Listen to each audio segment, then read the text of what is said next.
பிரசவம் பார்த்தது தப்புனா என்னை தூக்கி ஜெயில போடுங்க. பரபரப்பான திருப்பங்களை காண தவறாதீர்கள். சிவாவை அரெஸ்ட் பண்ணது இல்லாமல் சிந்துவையும் அரெஸ்ட் பண்ணி வந்து செமையாக அடிச்சிருப்பாங்க. அதுக்கப்புறம் பைரவி வந்து பார்த்திங்கன்னா சஞ்சய்க்கு ஃபோன் பண்ணி நடந்த விஷயம் எல்லாமே சொல்கிறாங்க.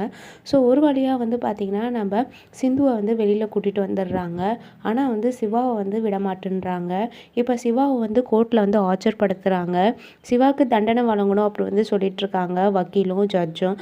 அப்போ வந்து பார்த்திங்கன்னா சிந்து வந்து அந்த பிரசவ பார்த்த அந்த பாட்டி எல்லாருமே கூட்டிகிட்டு வராங்க.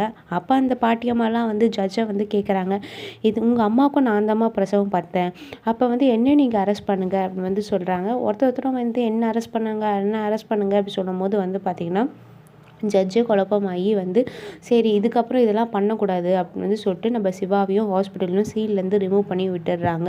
ஸோ இதுதான் வந்து அடுத்த வாரம் ப்ரோமோவாக இருக்குது. ஸோ இது பின்னாடி வந்து பார்த்திங்கன்னா ஸ்னேகா தான் இருக்கிறாங்கன்னு தெரிஞ்சுக்கிட்டு நம்ம சிவாவும் சிந்துவும் சரி எது இருந்தாலும் டேரெக்டாக மோது இது மாதிரிலாம் பண்ணி நீ வந்து மோதணும்னு நினச்சின்னா கண்டிப்பாக ஜெயிக்க முடியாது, நாங்கள் 2 பேரும் சந்தோஷமாக தான் வாழ தான் போகிறோம் அப்படின்னு வந்து சொல்லிகிட்ருக்காங்க.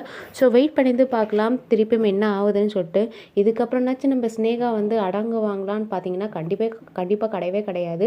ஸோ இதுக்கப்புறம் என்ன இது பண்ண போகிறாங்கன்னு சொல்லிட்டு நம்ம வெயிட் பண்ணியிருந்து பார்க்கலாம். தேங்க்யூ.